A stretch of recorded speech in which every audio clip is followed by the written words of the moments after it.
할렐루야. 반갑습니다, 성도 여러분. 오늘도 또 한 주간이 시작되는 월요일 아침인데 하나님의 말씀으로 한 주간을 시작하시는 성도 여러분들에게 말씀의 은혜로 붙드시는 복된 한 주간 되시기를 주님의 이름으로 축복합니다. 요한계시록을 묵상하기 시작하면서 가급적 누락되는 본문 없이 전체를 묵상하려고 노력하고 있습니다. 그러다 보니까 매일 성경 묵상 일정에 따르면 오늘 우리가 살피는 성경 구절은 사실 주일 묵상 본문이었고요. 내일 월요일과 화요일 묵상 본문인 14장을 함께 살피도록 하겠습니다.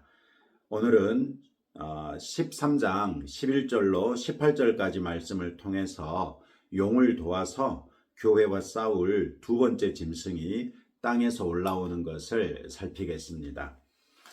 요한계시록 12장 17절에서 사탄은 교회에 분노하여 하나님의 계명을 지키며 예수의 증거를 가진 자들과 더불어 싸우려고 바다의 모래 위에 섰지요. 13장 1절에서는 이 사탄을 도와서 교회를 박해할 짐승이 바다에서 나왔는데 이는 로마 제국을 상징했습니다. 오늘 살피는 13장 11절에서는 또 다른 짐승이 이번에는 땅에서 올라오는데 어린 양같이 두 뿔이 있고 용처럼 말을 한다 이렇게 말하고 있습니다. 11절은 어린 양 같다고 말하면서 두 뿔이 있다고 하지만 5장 6절에 보시면 어린 양에게는 7뿔이 있지요. 이 짐승은 어린 양 같을지는 모르지만 그 권세는 어린 양에 미치지 못하고 용처럼 말을 하지요. 사탄은 거짓과 속임수의 아비이니 이 짐승은 거짓과 속임수를 사용하여 마치 자신이 예수님인 양 종교적인 영향력을 미칠 것이라는 것을 이 구절을 통해서 알 수 있지요. 아니나 다를까 이 짐승은 먼저 나온 짐승, 즉 로마 제국의 모든 권세를 그 앞에서 행하고 땅과 땅에 사는 자들을 처음 짐승, 즉 자멸할 뻔했다가 베스파시아누스 황제가 등극하면서 겨우 다시 살아나게 된 로마 제국을 경배하게 한다고 말합니다. 이런 일은 요한 당시에 소아시아의 여러 도시들이 경쟁적으로 로마 황제의 동상이나 신전을 대규모로 만들면서 황제 숭배를 퍼뜨림으로써 로마 제국의 환심을 사고 지지를 얻으려 했던 상황을 상기시켜 줍니다. 각 도시마다 섬기는 주신들이 있었고 그 주신의 제사장들은 단순히 종교적 권력뿐만 아니라 정치적인 권력에 대한 탐욕 또한 무시할 수 없었죠. 이들은 다른 도시의 지역 제사장들과 연합해서 황제 숭배를 열심히 퍼뜨렸고 그 반대급부로 로마 제국의 권력과 그 권력으로서 쟁취할 수 있는 경제적인 부를 기대했던 것이죠. 그런 면에서 용을 도와서 교회를 박해하는 첫 번째 짐승은 로마 제국으로 대표되는 강력한 정치 군사적 세력이라고 할 수 있고, 두 번째 짐승은 당시 사회 모든 영역에 결정적인 영향을 끼치던 제사장들로 대표되는 타락한 종교 세력이라는 것을 알 수 있습니다. 요한은 이 두 번째 짐승에 대해서 16장 13절이나 19장 20절 같은 곳에서는 명백하게 거짓 선지자 이렇게 부르고 있습니다. 흥미로운 사실은 이 두 가지 짐승은 일관되게 사탄의 거짓과 속임수를 주된 방편으로 삼아 사람들을 미혹시켜 자신들의 권력과 이권을 확장하고 놓치지 않는다는 것입니다. 그리고 이것은 오늘날에도 마찬가지입니다. 전 세계적으로 정치 군사적 세력에 의해 강하게 박해를 받고 있는 교회가 여전히 많지요. 북한에서, 중국에서, 회교권 국가들과 아프리카 여러 나라에서 정치 군사적 세력들에 의해 교회는 압살당하고 있습니다. 뿐만 아니라 다양한 종교 세력들 역시 교회의 강력한 박해 요인이 되지요.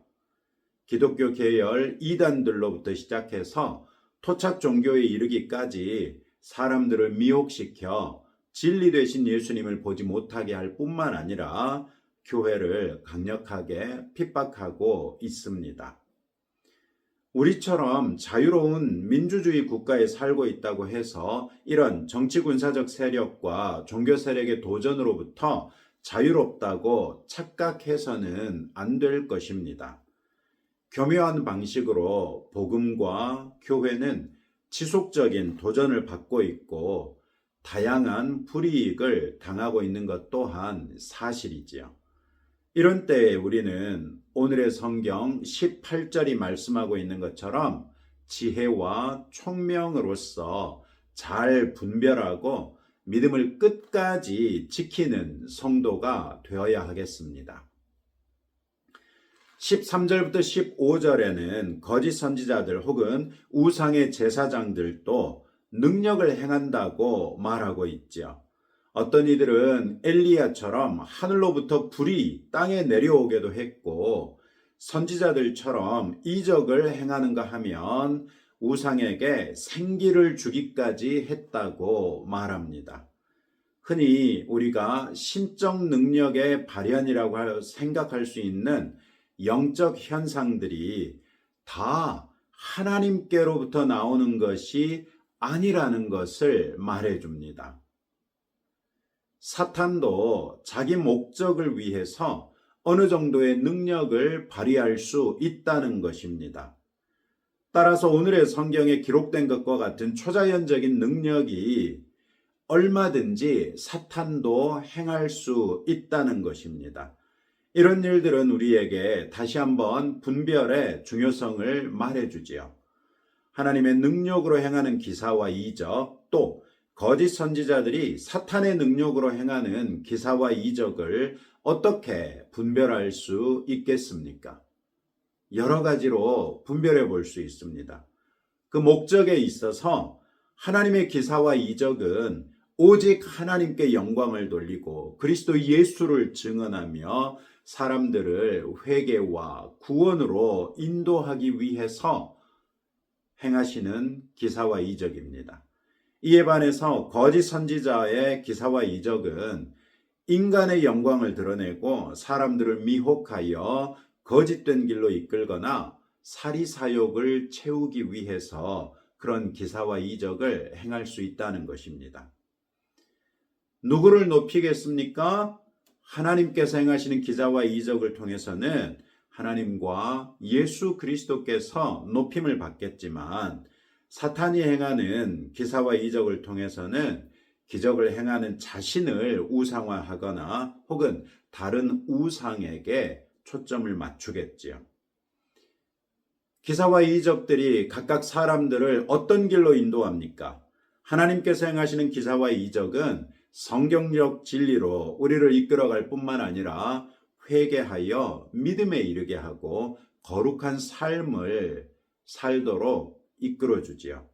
이에 반해서 사탄의 능력으로 행하는 기사와 이적에는 분열과 혼란과 부도덕한 삶으로 이끌어간다는 것입니다. 결과 역시 자명합니다. 하나님께서 행하시는 기사와 이적에서는 하나님을 향한 경배와 감사와 성령의 열매와 교회의 덕과 연합, 영혼 구원 등등의 교회가 지향하고 있는 선한 열매들을 맺을 수 있지만 사탄의 능력으로 행해지는 기사와 이적에는 인간을 향한 경탄과 맹신, 교만, 탐욕, 시기, 분쟁, 그래서 영혼을 진리로부터 더욱 멀게 옮겨버리죠. 사역자들의 태도 또한 극명하게 다릅니다. 하나님의 능력으로 기사와 이적을 행하는 사역자들이라면 겸손하여 모든 영광을 하나님께 돌리겠죠. 이에 반해 사탄의 능력으로 기사와 이적을 행하는 자들은 교만하여 자기 자신의 능력을 과시하고 때에 따라서는 자신의 뱃속을 차리기 위해서 대가를 요구하기도 하겠지요. 분별이 그만큼 중요하다는 것입니다. 그런데 마지막 16절부터 18절에서도 우리는 분별의 중요성을 확인할 수 있습니다. 16절부터 18절은 거짓 선지자들이 황제 숭배나 우상 숭배를 퍼뜨릴 뿐만 아니라 그런 우상 숭배에 참여하는 사람들에게는 이마나 오른손에 표를 받게 한다고 말하고 있지요. 이때 표로 번역된 단어는 당시 로마 제국이 사용하던 공식적인 도장 혹은 로마 제국에서 발행한 황제의 얼굴이 각인되어 있는 도장, 또 로마 황제의 얼굴과 황제를 신성시하는 문구가 새겨져 있던 금화를 가리키는 단어였습니다. 따라서 당시 성도들은 이 구절을 읽을 때에 자신들이 황제 숭배를 반대했기 때문에 거래 등의 경제활동에 제약이 있었다는 것을 떠올렸을 것입니다. 이마는 정신적인 혹은 지적인 헌신을 말하고 오른손은 그 우상적인 가치들을 실행하는 것을 상징하지요. 따라서 이마나 오른손에 표를 받았다는 것은 우상숭배에 동조하고 적극적으로 참여하는 사람들을 가리킵니다. 이 사람들은 자신들과 달리 우상에 절하지 않는 사람들을 가만히 두지 않았겠지요. 15절에서처럼 짐승의 우상에게 경배하지 아니하는 자는 몇이든지 다 죽이는데 앞장섰을 것입니다. 이는 당시 성도들뿐만 아니라 어떤 종류의 박해든 그 아래 있는 성도들이 끝까지 예수 그리스도의 복음을 붙드는 것이 결국 생존이 걸린 문제라는 것을 말해주지요. 이 부분에서 우리가 용기가 부족하면 자연스럽게 타협하게 돼서 혼합적인 종교 행태에 빠지게 됩니다. 당시에도 어떤 사람들은 황제 숭배에 참여하는 것과 여호와 신앙을 병행해서 실천하기도 했습니다. 이것은 이미 우리가 소아시아의 7교회들을 살필 때 몇몇 교회에서 그런 문제들이 드러났었죠. 그러나 성경은 오직 예수님만이 길이요 진리요 생명이라고 말씀하십니다. 아무리 우리가 박해나 핍박 상황에 있다고 해도 이 핵심 가치에 있어서는 끝까지 타협하지 않고 순전한 믿음을 지키는 그런 성도들이 되십시다. 17절 끝에서 18절 말씀해 보시면 그 유명한 666이라는 숫자가 등장합니다. 이 표는 곧 짐승의 이름이나 그 이름의 수라. 지혜가 여기 있으니 총명한 자는 그 짐승의 수를 세어보라. 그것은 사람의 수니 그의 수는 666이니라. 우상 숭배자들이 받는 표가 짐승의 이름이나 그 이름의 숫자라고 말합니다. 오늘날 우리가 사용하는 아라비아 숫자는 주후 1202년이 되어서야 비로소 이탈리아의 수학자 피보나치에 의해서 소개되지요. 따라서 요한 당시 히브리어나 헬라어는 숫자를 알파벳들을 통해서 표현했습니다. 따라서 17절에 짐승의 이름이나 그 이름의 수 이런 말은 짐승의 이름을 히브리어나 헬라어로 먼저 써놓은 다음에 각각의 알파벳이 어떤 숫자인지를 쭉 나열해 보면 그 짐승의 이름의 숫자가 나온다는 것입니다. 18절에서는 지혜와 총명이 있는 사람이라면 누구나 다 계산해 보면 안다는 것입니다. 그 숫자를 딱 보면 그게 누구를 가리키는지 누구나 다 알 수 있다고 말해 줍니다.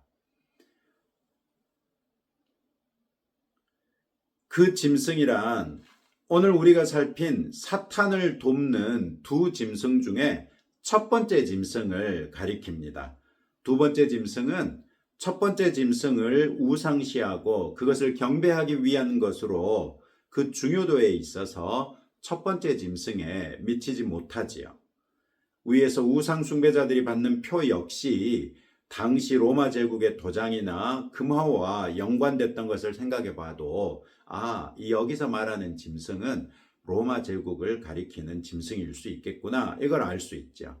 그런데 그 짐승의 이름이 나타내는 숫자가 사람의 수라고 말합니다. 그리고 그것이 666이었습니다. 먼저 짐승이라는 단어를 히브리어로 표기하고 그 숫자를 환산해 보면 666이 됩니다. 그런데 이 666이 사람의 수라고도 했으니까 당시 기독교인들이 광기 어린 박해를 가했던 네로 황제를 히브리어로 기록을 해놓고 그것을 숫자로 환산해 봤더니 똑같이 666이었습니다. 따라서 요한 당시에 기독교인들은 이 666이라는 숫자가 네로 황제를 가리킨다고 생각했었습니다. 이 666이라는 숫자가 가리키는 사람이 네로 황제였다면 더 이상 666이 가리키는 사람은 등장하지 않는 것일까요? 그렇다면 얼마나 좋겠습니까? 그러나 네로 황제 이후에도 끔찍한 박해자요, 스스로를 우상화했던 정치군사적인 인물이 많이 등장했습니다.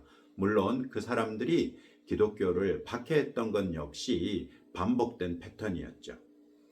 따라서 우리는 666에 대한 새로운 해석을 피할 이유가 없습니다.